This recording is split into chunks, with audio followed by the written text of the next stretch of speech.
Fala aí galera, beleza? Bom dia, boa tarde, boa noite, depende da hora que você estiver assistindo esse vídeo.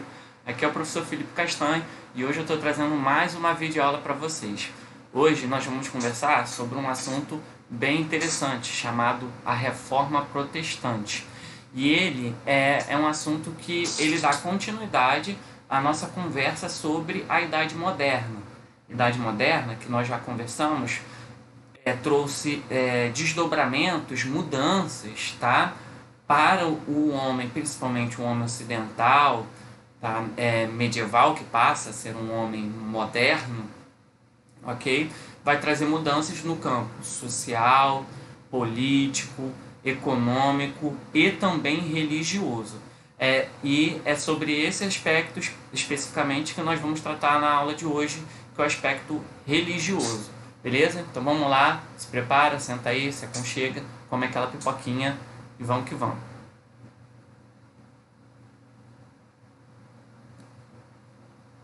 Bom, a Reforma Protestante, ela, como o nome está dizendo, ajuda um pouco a entender, ela é uma reforma, né? É um movimento que tem o intuito inicial de reformar. Reformar o quê? A Igreja Católica, que à época ela era soberana no mundo ocidental medieval na Europa, né? Ela era soberana. Você tinha ali até pessoas que eram adeptas de outras religiões, mas que ou eram perseguidas ou tinham que esconder, por exemplo, que seguiam outras religiões. Por exemplo, os judeus, né, em muitos países, naquela época, eles tinham que esconder que eles eram judeus, e da porta para fora eles eram católicos, se diziam católicos, mantinham hábitos católicos, mas dentro de casa eles continuavam mantendo, seguindo essa religião mesmo, que era o judaísmo. Esses judeus, inclusive, ficaram conhecidos como criptojudeus, por exemplo. Tá? A Reforma Protestante, ela tem um intuito, no primeiro momento, de reformar a Igreja Católica. São críticas, são homens que desejam mudanças dentro da Igreja Católica, porque eles veem coisas erradas dentro da Igreja Católica na concepção deles. Tá? Bom, vamos lá. Essas críticas, gente, primeiro é importante a gente entender que uma andorinha não faz verão. Tá? O que isso significa dizer? Um só homem ele não vai reformar toda a Igreja Católica e muito menos talvez vai ser o grande, como posso dizer, ele sozinho vai movimentar mundos, né? Precisa haver um movimento. E a gente já está vendo que essa passagem da Idade Medieval para a Idade Moderna é um momento de críticas, de autoavaliações ao mundo que havia na Idade Medieval.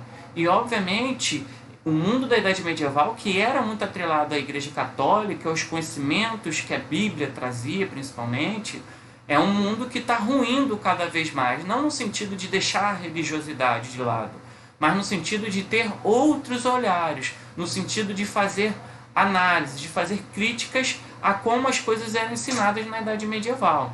E aí, gente, nós temos vários pensadores, alguns, inclusive, de dentro da Igreja Católica, na verdade, até o mais natural, tá? Que as críticas, elas têm surgido muitas das vezes de homens ligados à Igreja Católica, né? Porque eles conheciam a Igreja Católica como ninguém, porque eles liam, estudavam, né? Boa parte das universidades, por exemplo, na época na Europa medieval, elas eram universidades vinculadas à Igreja Católica. As maiores bibliotecas do mundo estavam vinculadas à Igreja Católica. A Igreja Católica tinha um controle intelectual, né, da produção de saber, né, na época. E aí nós vamos ter os homens conhecidos como pré-reformadores, que são teoricamente antes da reforma, né?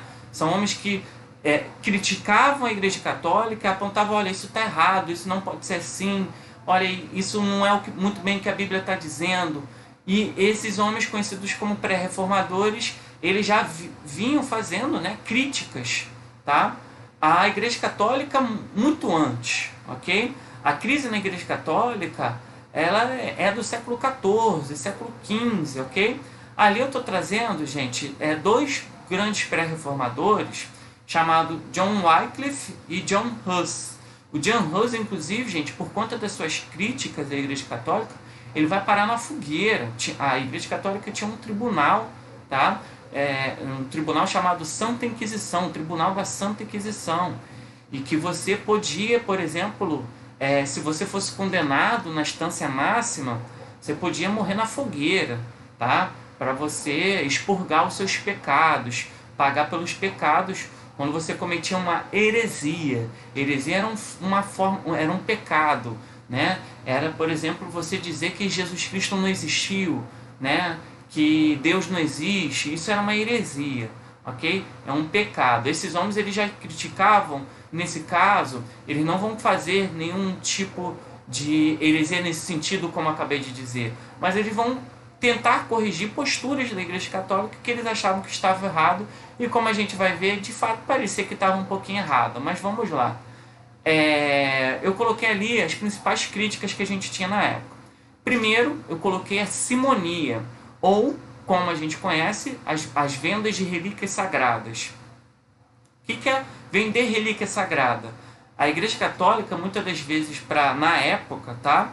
Para fazer dinheiro, para construir uma igreja, né? Para dar condições melhores ao clero, né? O padre, o arcebispo, o bispo, eles vendiam coisas que eles chamavam de relíquias sagradas. O que era uma relíquia sagrada? Eles pegavam, por exemplo, um pedaço de madeira e diziam que aquele pedaço de madeira era da cruz de Jesus Cristo. E vendia, colocava um preço naquilo dali e vendia. E as pessoas mais devotas, né, mais religiosas, compravam. Né? Se vendia, gente, imagina só a loucura, vendia esse leite em pó dos seios da Virgem Maria. Né? Se dizia que aquilo dali era leite em pó. Ou seja, muitas dessas coisas de fato não era, tá? Não era verdade, mal se sabia, entendeu? Então, mas vendia. As pessoas mais devotas, porque como eles acreditavam, por que a pessoa compra? Ela compra primeiro porque, não necessariamente em primeiro lugar, mas elas compravam porque itens quase de colecionadores. Havia pessoas ricas que faziam coleções desses itens. Segundo, porque se acreditava que se aproximava, né, de uma santidade, de uma religiosidade, né? Nossa, eu tenho um pedaço da cruz de Jesus Cristo, eu sou tão devoto, né? Eu sou tão próximo, né, da religião que eu tenho isso, né? Uma outra questão que se fazia críticas era o comportamento ruim do clero. O que se está chamando de comportamento ruim do clero? Por exemplo, dentro da Igreja Católica existe algo chamado celibato. O que é o celibato? É a proibição. Um padre não pode casar, um padre não pode ter filhos. No entanto, na época, era comum você ter padres que tinham mulheres, bispos que tinham mulheres, até papas que tinham famílias. E o pior, isso não era nem escondido, não procurava se esconder, isso era às claras, todo mundo sabia. Tá? Padres que de fato literalmente viviam fazendo festas, né? As festas da época, no formato da época, óbvio. Né? Gastavam de uma forma luxuosa o dinheiro. Isso é que eu estou chamando de mau comportamento do clero, e muitos homens dizem, olha, isso não é igreja. A igreja tem que prezar em guardar o dinheiro, dar para os mais pobres, ajudar os mais necessitados, fazer caridade, enfim, qualquer outro destino que não fosse o luxo.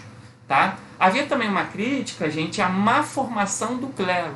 Tá? Muitos padres, principalmente entre o baixo clero, você tinha padres que sequer estudavam para estar ali.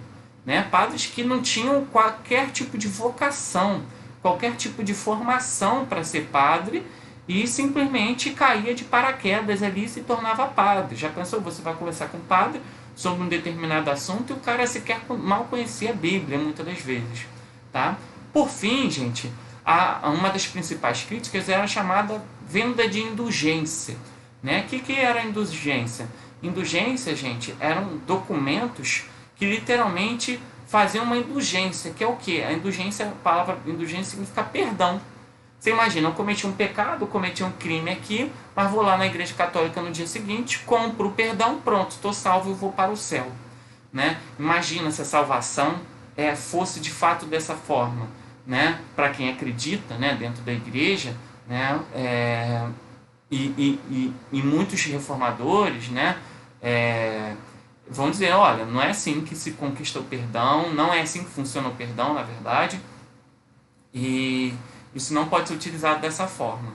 Bom, essas são as críticas que já vinham acontecendo, ó, há séculos. Só que era sempre era um cara lá em Paris, aí outro lá em Londres, escrevendo, aí a Igreja Católica ia lá, julgava, condenava, mandava para a fogueira. Então essas vozes elas acabavam ficando miúdas. Só que com o passar do tempo, essas vozes vão crescendo, até que chega naquele que vai ficar conhecido como talvez o principal reformador, né? O principal reformador, o principal homem, o principal nome, né, da reforma protestante no caso. Martinho Lutero, tá? Quem era Martinho Lutero?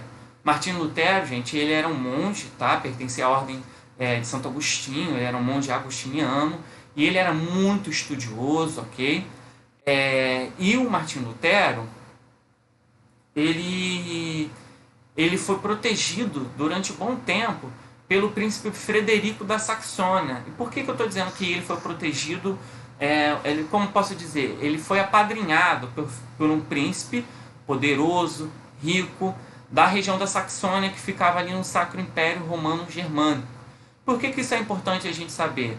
Porque essa proteção que o Martinho Lutero vai receber vai permitir com que ele faça críticas, que ele escreva livros, que ele estude mais, que cada vez mais ele fale sobre as críticas, ou seja, ele vai incomodar, até que a gente vai ver ali, né, até que se chega até que há uma divisão, né, ele decide optar ir por um caminho e deixar a Igreja Católica para trás, tá? Como é que foi essa reforma dentro da história do Martinho Lutero?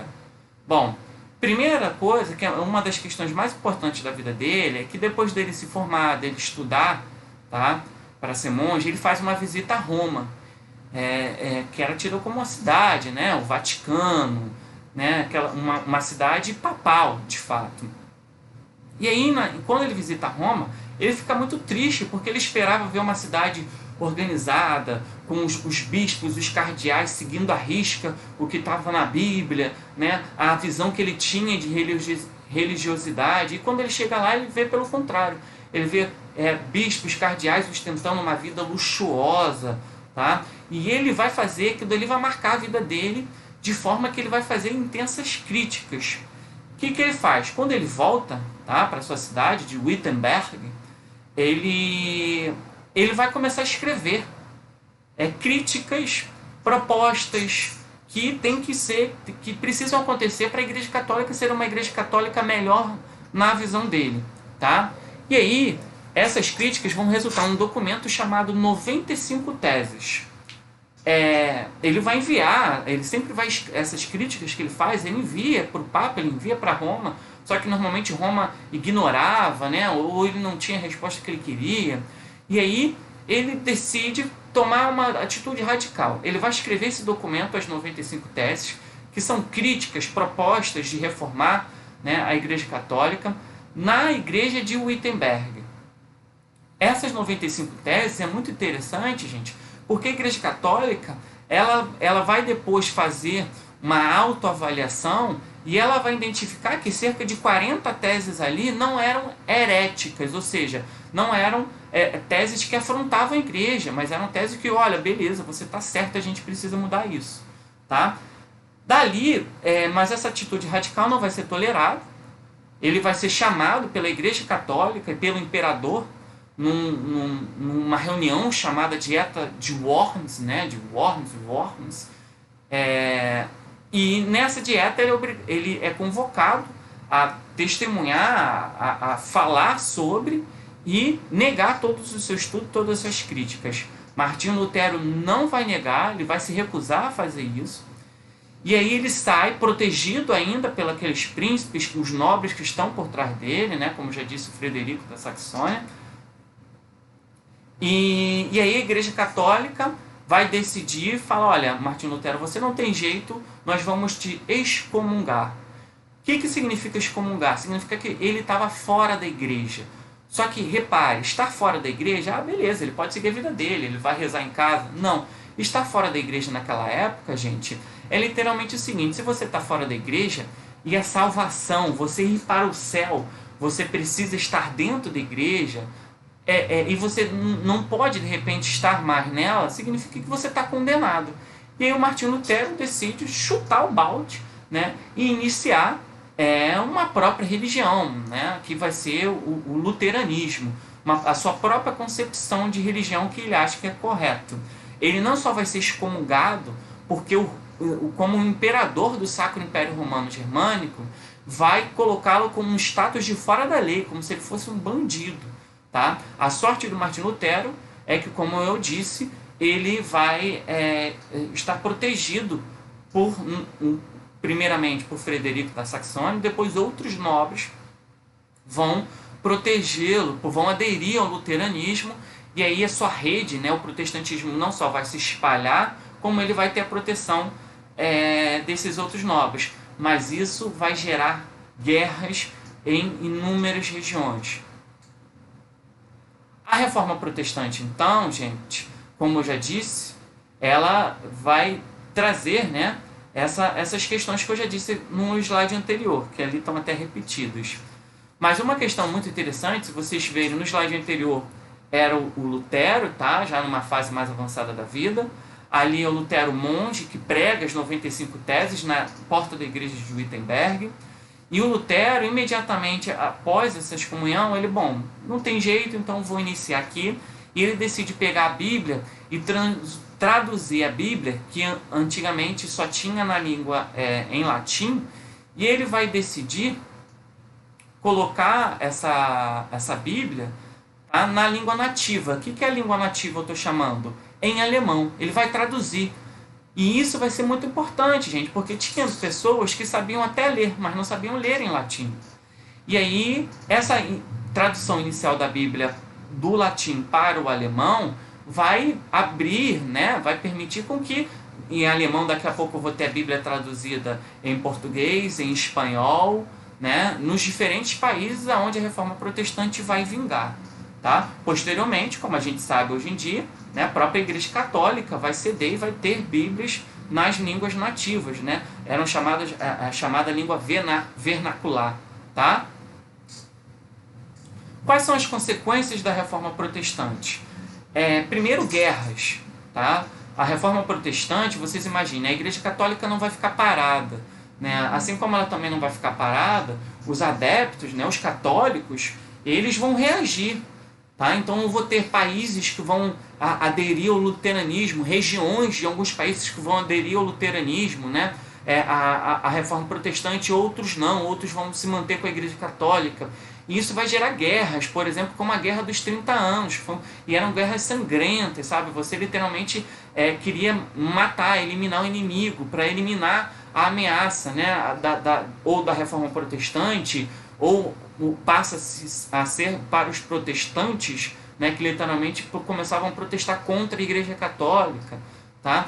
Eu vou ter guerras religiosas na Inglaterra, na França. Isso, inclusive, gente, para o Martinho Lutero vai se tornar um peso muito grande, muito triste, porque o Lutero ele vai morrer muito triste. Os relatos falam que ele morre em condições não muito legais, assim, porque ele estava triste, porque ele não queria. Ele era um monge que no primeiro momento queria reformar a Igreja Católica, de repente ele se vê num caminho sem volta, inicia basicamente, praticamente uma nova religião, tá? E aí isso gera guerras, né? Ele ficou triste, de certa forma, por conta disso. Além disso, gente, as consequências imediatas da Reforma Protestante iniciada por Martinho Lutero, ela vai trazer outros grandes reformadores que vão dar outras visões à Bíblia, né? Outras visões à religião, né? Cristã, né? Nesse caso. E que vão se tornar, cada uma vai dar, você vai ter o luteranismo, mas nós vamos ter o calvinismo, nós vamos ter o anglicanismo. Cada um desses reformadores vão começar a dar a sua própria visão e interpretação de religião. Para a gente entender um pouco do que eu estou falando, gente, vem aqui para os dias atuais. Quando a gente pensa hoje em dia, o que seria essa reforma protestante? Vocês, inclusive, que religião é essa protestante? Porque eu vou numa igreja e ninguém nunca falou que minha igreja é luterana. Só para vocês terem uma ideia, gente, a reforma protestante, hoje em dia, ela abre essa perspectiva de você ter uma leitura própria da Bíblia, né? Uma interpretação própria da Bíblia. E aí, isso acaba gerando religiões diferentes. Todas as religiões que eu vou falar aqui, todas essas igrejas que eu vou falar aqui, são igrejas protestantes, porque elas seguem essa vertente. Então, por exemplo, a Assembleia, a Igreja Internacional, a Universal, a Mundial, são igrejas protestantes, ok? Porque elas seguem uma perspectiva própria de enxergar os ensinamentos da Bíblia, tá? Ali eu coloquei alguns dos principais nomes reformadores que estiveram ali com Lutero ou posteriormente a ele, que foram influenciados, né? Filipe de Melanchthon, João Calvino, Ulrich Zwinglio e Thomas Manson. Existem vários outros. Bom, a essa altura do campeonato, vocês devem estar se perguntando, eu já acabei de dizer que guerras ocorreram porque a Igreja Católica não vai querer e os protestantes também vão revidar aos ataques da Igreja Católica. A Igreja Católica vai ficar parada? Ela vai receber essas críticas e não vai fazer nada? Não. Ela vai procurar dar uma resposta e essa resposta vai ficar conhecida como contra-reforma. Mas isso aí, gente, é um tema para uma outra videoaula, ok? Espero que vocês tenham gostado e fico aqui aguardando vocês até a próxima. Qualquer dúvida, me procurem lá nas redes sociais e é só perguntar, ok? Fiquem em paz.